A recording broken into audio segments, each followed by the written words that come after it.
Welcome back to Interventions and Detentions, another week, another episode. I'm your host, Brad, and this week we're talking discipline and consequences. We're going to go from the paddle to restorative practices. Yes, we're talking about the evolution of student consequences. I want you to think back for a minute, not as an educator, not as a leader, but as a student, and think about the first time that you got in real trouble at school. I'm sure we all did, maybe some a little more than others, maybe a little less. I don't know. I mean, I had my fair share, but not the small redirection in a classroom, not the teacher look. I mean, that moment where you knew this is different. Maybe your name went on the board. Maybe you got sent to the hallway. Maybe you were told to report to the office. Maybe your stomach dropped because you knew your parents were about to get a phone call. Remember that feeling? I can still remember that feeling.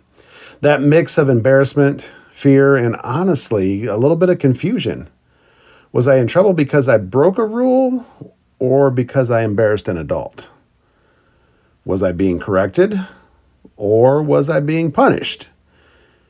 At the time, I didn't have language for it. Most kids don't. But as adults, especially those of us leading schools, we have to. Because discipline is not just about what happens in a moment. It communicates something bigger. It communicates what we value, how power works. It communicates what growth looks like.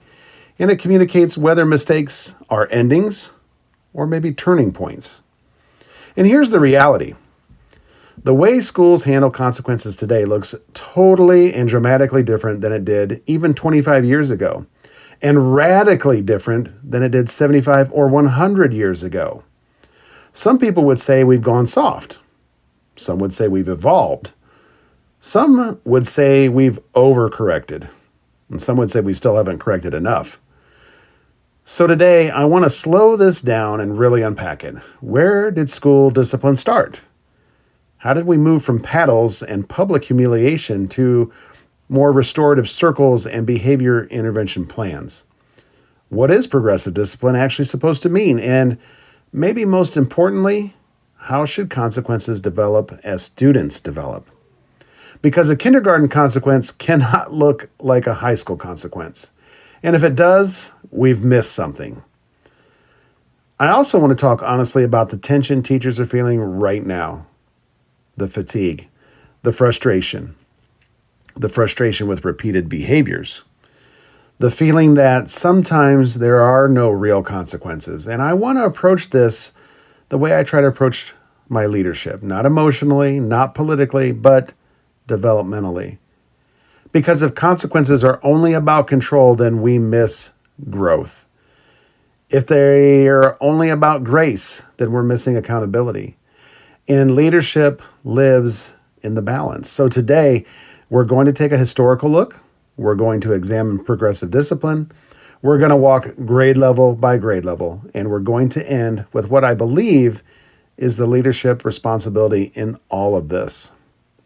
This isn't about being soft. It isn't about being hard. It's about being intentional. Let's start where most systems start, with control. Let's go back. Every week, we jump in the Wayback Machine. Let's go back in our time machine. We'll go back past 25 years, past 50 years. Let's go back over a century. Late 1800s, early 1900s. Picture a one-room schoolhouse, multiple grade levels and ages in one space, one adult in charge, very limited resources. No school counselors, no behavior interventionist, no psychologist, no PBIS behavior framework, just a teacher, and a room full of students ranging in ages. The goal of discipline in that era was very simple: maintain order. Because without order, learning didn't and couldn't happen. There wasn't time for processing feelings. There wasn't time for restorative circles and practices. There wasn't time for layered intervention plans. Authority was absolute. Parents backed the school, communities backed the teacher, and children were expected to comply. Corporal punishment wasn't controversial then. It was common. And whether we're comfortable with that or not, we have to understand the context. school reflected society. And society valued hierarchy, obedience, and structure. Now, here's something important. That system worked for what it was designed to do. It created compliance, it created predictability, and it created a clear power structure. But it did not necessarily create emotional safety. It did not necessarily teach self-regulation. It did not necessarily teach internal motivation. What it did teach? It taught external control. You behave because something happens if you don't. And for decades, that model held. Let's fast forward a little bit into the 1940s, 50s, and early 60s. Education was becoming more systematized.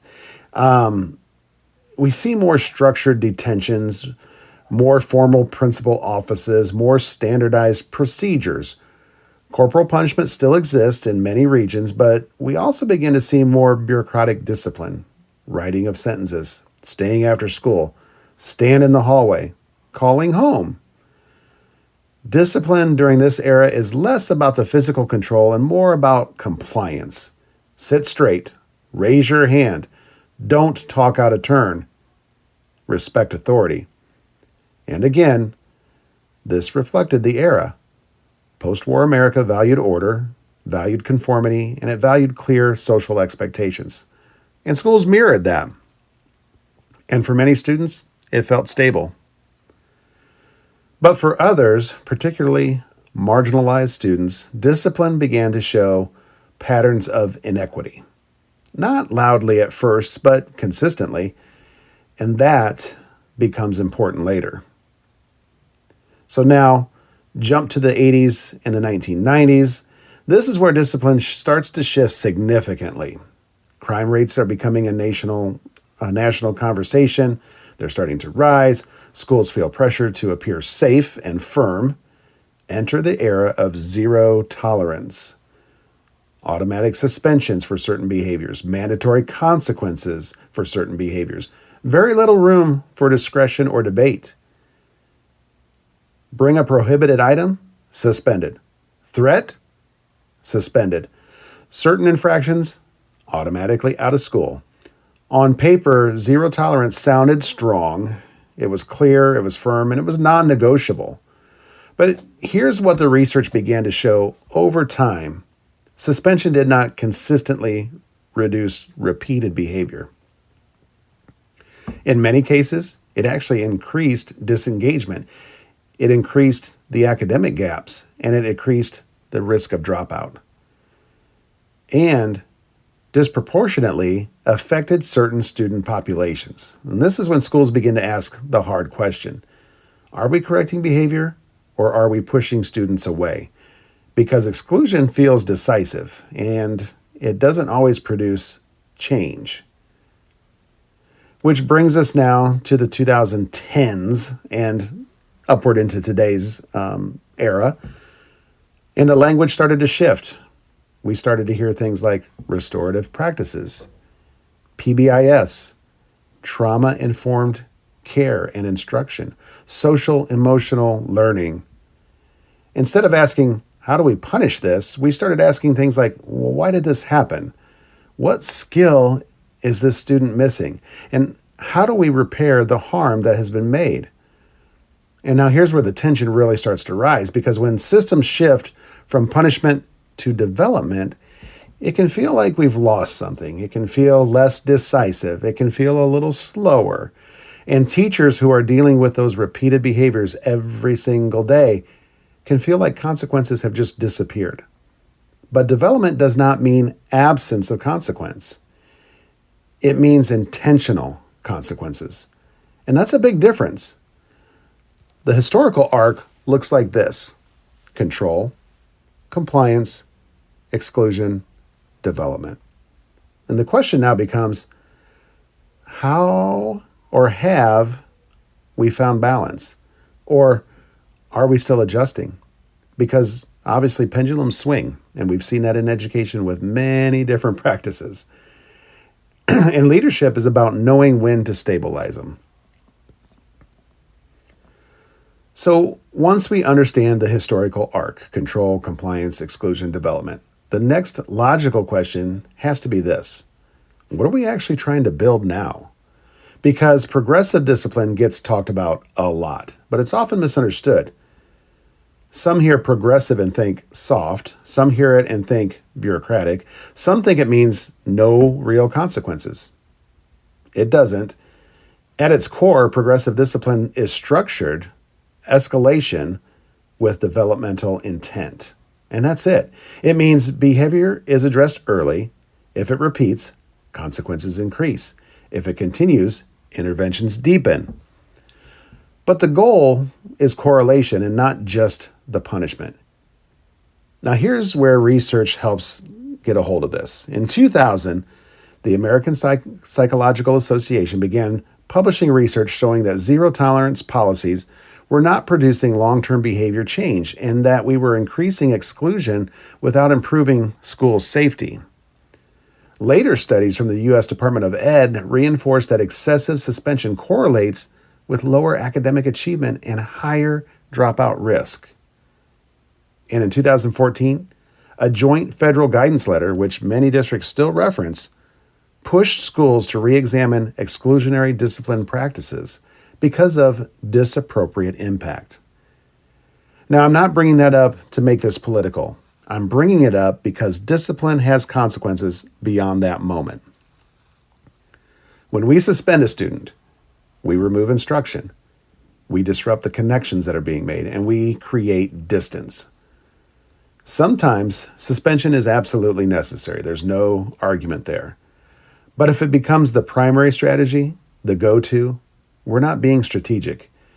As a principal, I've had to wrestle with this myself. There are moments where something happens and the immediate instinct, especially when staff are frustrated, is that decisive removal. Get them out of here. And sometimes that's the right call. But progressive discipline forces a series of questions that we really have to stop and ask ourselves. Have we clearly taught the expectation? Have we documented prior behaviors? Have we involved parents? Have we communicated with parents? Have we provided intervention? Is this behavior defiance or is this skill deficit?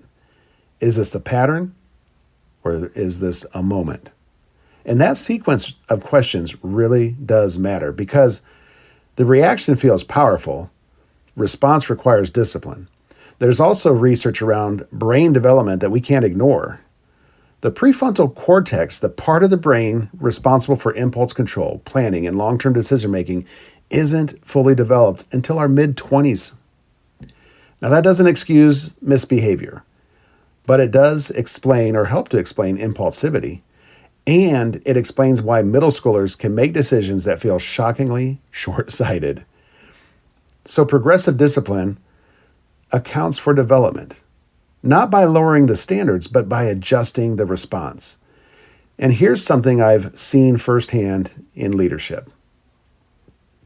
If you don't have a clear discipline ladder, you create inconsistency.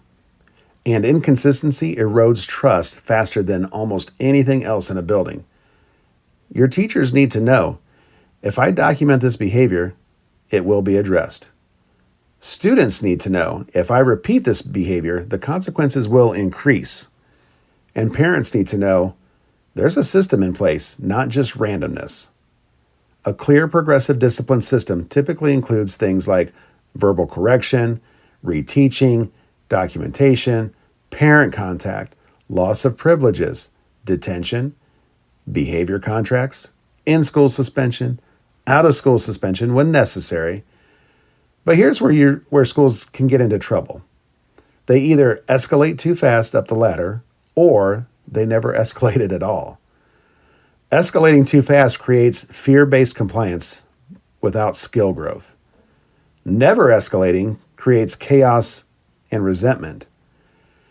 Progressive discipline requires courage in both directions. The courage to slow down early and the courage to escalate when patterns persist. And that second part is where leadership gets uncomfortable sometimes because escalation often means conflict. It means parent meetings. It means difficult conversations. It means staff frustration. But avoiding escalation when it's warranted undermines the entire system.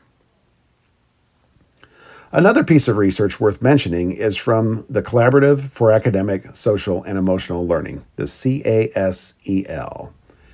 They've shown that schools implementing strong social emotional frameworks paired with clear behavioral expectations see improvements in academic performance and reductions in disciplinary referrals. Notice I said paired, together.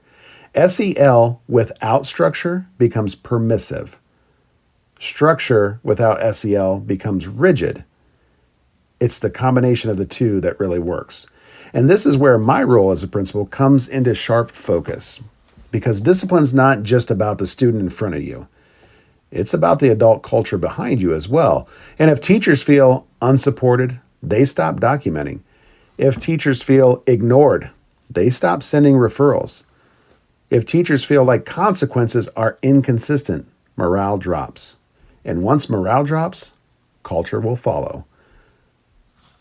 Progressive discipline isn't just about students developing, it's about systems developing. It requires clear documentation practices, a shared language, consistent communication, and leadership follow-through. And here's something that I've learned the hard way. You can't discipline emotionally and expect cultural stability. If a leader disciplines based on the mood of the day, or the pressure of a loud parent, or the visibility of an incident, people are going to notice. People like students, the teachers, and the parents. They will notice. Predictability creates safety, and safety creates growth. Now, none of this eliminates tension. In fact, progressive discipline sometimes feels slower. It feels layered. It feels sometimes like more paperwork. It feels like more meetings. But the alternative is random escalation. And that's far more damaging. So the question becomes, how does this look different across grade levels? Because, again, development matters. A kindergarten consequence cannot mirror a high school consequence, as mentioned earlier. And if it does, we're not being developmentally intelligent. And that's, folks, where we're headed next. If progressive discipline is structured escalation, then developmental discipline is structured wisdom. Because the mistake schools make sometimes is trying to use one system across every grade level. Same ladder, same tone, same consequences. But development isn't flat. It's layered. And the research on child and adolescent development is very clear on this. The American Academy of Pediatrics talks extensively about executive functioning skills, developing gradually across childhood and adolescence, impulse control, working memory, flexible thinking. Those skills are not fully formed in kindergarten. They're not fully formed in middle school even. They're still forming in high school. So if we discipline a second grader the same way we discipline a junior in high school, we're not being firm, we're actually being developmentally inaccurate. Let's walk through this for a minute. Start with the primary grades, kindergarten through second. At this level, most behavior is missing skill. Okay, the child doesn't have the skill yet or hasn't learned the skill. It's not always about defiance, even though it can come off looking that way or feeling that way. And that's not a soft statement, it's a neurological one. Impulse control is still forming. Emotional regulation is very inconsistent at this age, and social navigation is actually brand new to the kid. When a kindergarten student blurts out, pushes in line, or melts down, it feels disruptive. But it is often developmentally appropriate. That doesn't mean we ignore it. It means we teach it. At this level, consequences should be immediate, simple, but also instructional. Reteach the expectation, model the right behavior, practice it with them, and reset it, and reset the kid. Loss of privilege can work, but oftentimes briefly. Time away from the group can work, but constructively. The goal is not to shame, and that can happen far too often. We have to watch about how we address it with the child. The goal is not to shame. The goal is really skill acquisition. Let's remember that. Don't shame. Let's teach. Let's give them the skill. Let's help them acquire the skills that they need. There's strong research in early childhood education showing that punitive discipline at early ages can actually increase anxiety and reduce the intrinsic motivation that we want kids to have. Again, that doesn't mean no accountability. It means the tone matters. And as a principal, when I see primary consequences handled well, I see calm adults. I see regulated adults. I see teachers kneeling down to eye level. I see language like, let's try that again. I see a reset, not a removal. Now, if the behavior becomes chronic, that's different, okay? That's when documentation begins, parent communication increases, intervention layers in. But the first move at that age is almost always teaching, okay? Not shaming, teaching, acquisition of skills. Now we shift. We move into those intermediate grades, let's say 3rd through 6th. Students understand fairness a little bit better at this age. They understand comparison. They understand when something feels inconsistent as well. And impulse control is starting to improve, but emotions are running strong.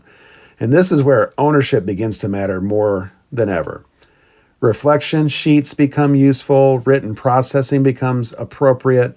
Loss of privileges carry a little more meaning for the kids. And this is where progressive discipline becomes a little more visible to them and to the adults, because students at this level absolutely understand patterns. All right, if I talk repeatedly after being redirected, if I disrespect repeatedly, if I ignore expectations repeatedly, the consequences are going to increase. This is where consistency is critical. If one teacher follows through and another doesn't, students are going to quickly figure this out. And inconsistency breeds testing of the adults. Research from the National Association of School Psychologists shows that predictable consequences are one of the strongest contributors to perceived fairness in school climate. Perceived fairness drives buy-in. Buy-in drives behavior. As a leader, this is often where I see tension rise. Teachers want immediate consequences for repeated low-level behaviors. You can't fault them for that. They're not wrong to want support. But we have to ensure that documentation and communication are happening before escalation jumps too quickly. Because once you escalate to suspension without a pattern documented, you actually weaken your case. And this level is about structured ownership. Students are learning that choices accumulate, and that's a life lesson. All right, we're into our middle school years, and middle school, boys and girls, is different, okay? Peer approval starts to skyrocket with our middle school age kids. Emotions intensify, and identity formation escalates. And here's what the research consistently shows. Adolescents are highly sensitive to social status and peer perception. That's not a character flaw. It's developmental reality. So public humiliation, gonna backfire. Sarcasm, which a lot of our teachers like to use, backfires. Power struggle in front of peers, almost always guaranteed to escalate the situation. This is where restorative conversations become more powerful than ever. Helping a student understand the impact that's happening, helping them repair the harm that's been made, and helping them save face while still being accountable. Now, let's be clear about something. Restorative does not mean consequence-free. We're not saying they're getting away with anything here. Restorative doesn't mean that. It means consequence plus repair. We're going to fix it, and we're going to show them how they can fix it. A student may still receive detention, they may still get a loss of privilege, and they may still receive an in-school suspension, but they also have a chance to process. Because middle schoolers need to be heard, not just corrected.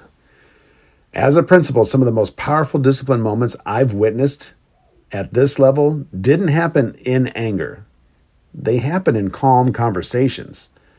When a student who came in defensive left reflective. That doesn't always happen, but when it does, it truly changes the trajectory. All right, now we're moving over to the high school building for a minute, where we are preparing young adults. Consequences must begin to mirror real-world structures. Attendance matters, credits matter, deadlines matter, but conduct matters as well. Natural consequences become more appropriate. You fail to turn in work, you have an academic impact. Skipping class, attendance consequence. Repeated defiance, escalated disciplinary action. The American Institutes for Research has noted that older adolescents respond more strongly to consequences that connect directly to responsibility and future opportunity. So discipline here should connect to preparation. But here's the balance. We still know the brain development isn't complete. So while accountability increases, support can't and doesn't disappear. That's leadership. It's not shielding, it's not abandoning. Again, it's preparing. Here's the core idea. Discipline should mature as students mature. Think of it like this: from teaching skills to building ownership, to repairing impact, to preparing for adulthood. If we flatten that progression, we create either rigidity or even chaos. And when I look at discipline systems as a principal, I ask, is this developmentally aligned?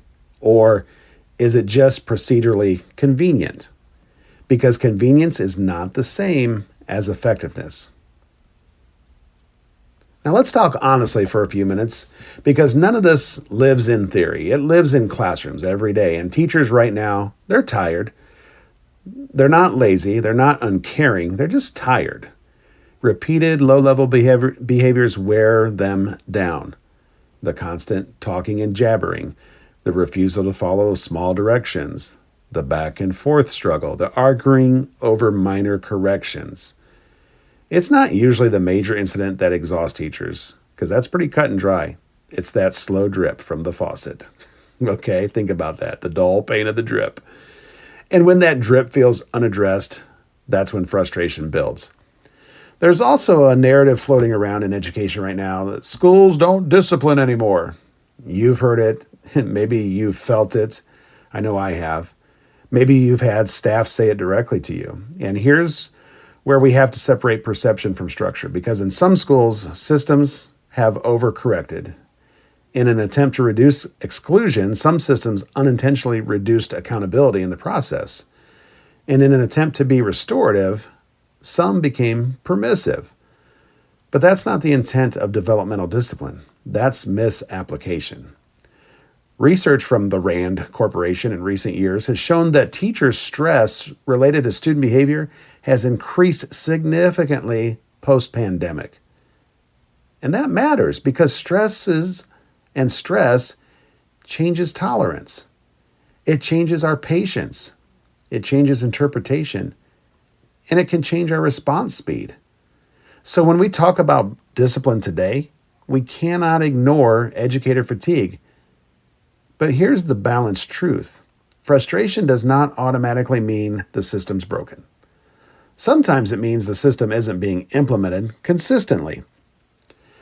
And that's uncomfortable, but it's honest. And as a principal, I've had moments where staff felt like nothing's happening. And when we pulled documentation, we realized referrals weren't consistently being entered, parent contact hadn't consistently occurred, patterns hadn't been clearly established, and without documentation, escalation becomes difficult. It's not about blame, it's about system integrity. And on the flip side, I've also seen situations where teachers were doing everything right, documenting, communicating, reteaching, and escalation absolutely needed to happen. And when leadership hesitates in those moments to escalate, the trust erodes. So here's the tension. Teachers need to feel supported.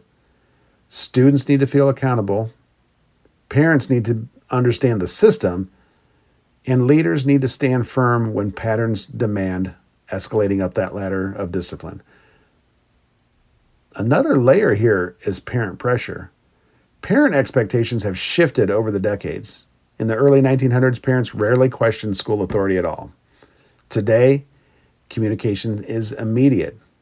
Email, messaging apps, social media. Incidents that used to stay inside a building can become public within minutes. That creates some real pressure.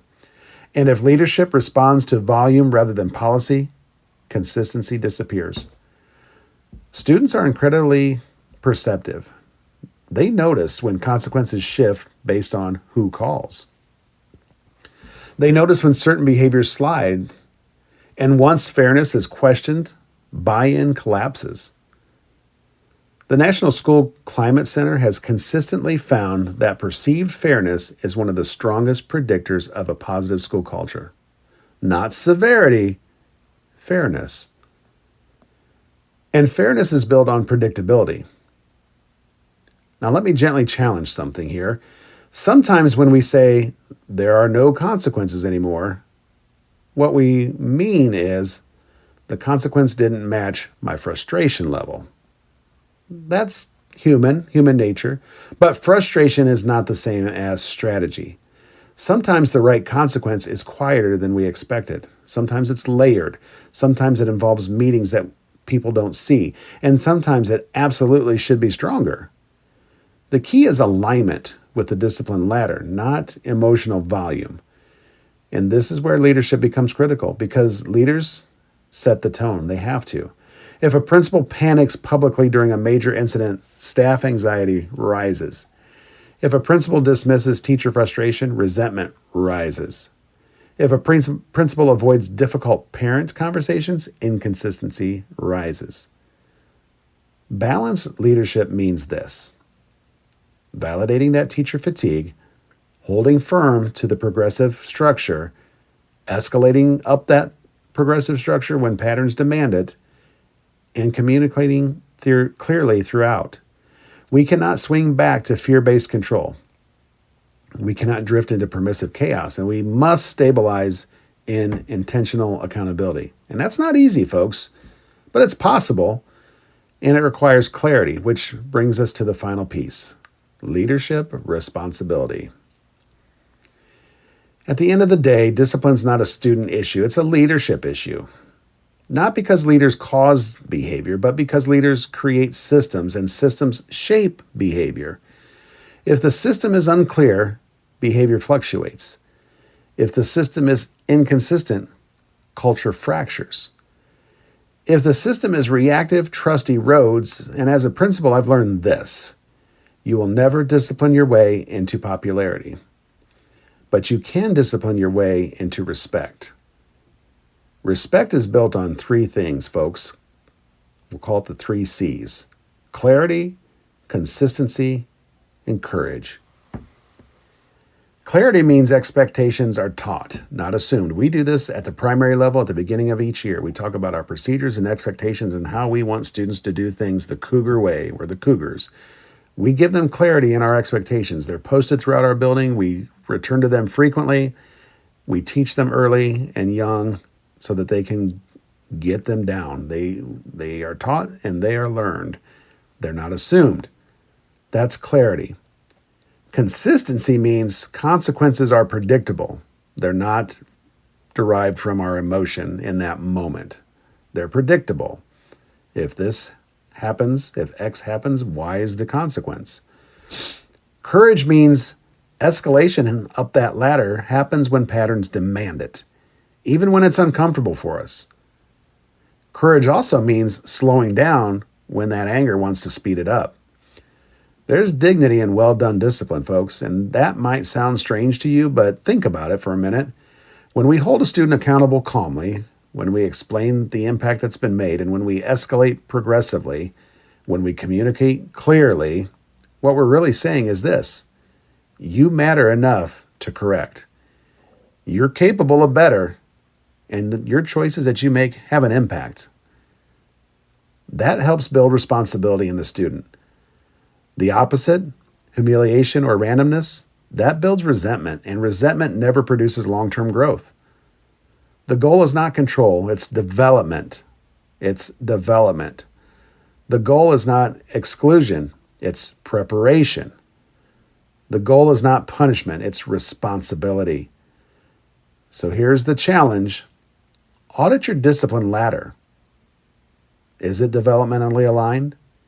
Is it documented clearly? Is it implemented consistently?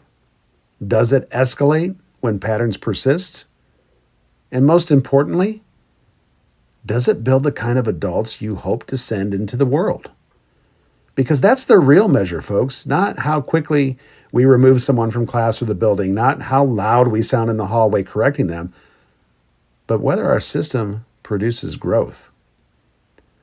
Discipline, when done intentionally, is not about detentions. It's about development. And development takes patience. It takes structure and it takes leadership. I'm just going to leave it there. It takes structure. It takes patience. It takes leadership. Thanks for spending some time with me today on Interventions and Detentions as we went through a pretty heavy topic, consequences, discipline, and the evolution of it all. If this episode challenged your thinking, share it with a colleague, share it on social media. Let's get the word out. This is a fun place to share ideas and talk. Keep coming at me with ideas and topics that you want me to discuss here. At the end of the day, folks, whether you're a classroom teacher, administrator, even a parent, let's lead intentionally. This is another episode of Interventions and Detentions. It's where the real learning begins, folks. And as always, I'm your host, Brad, and I'll see you next time.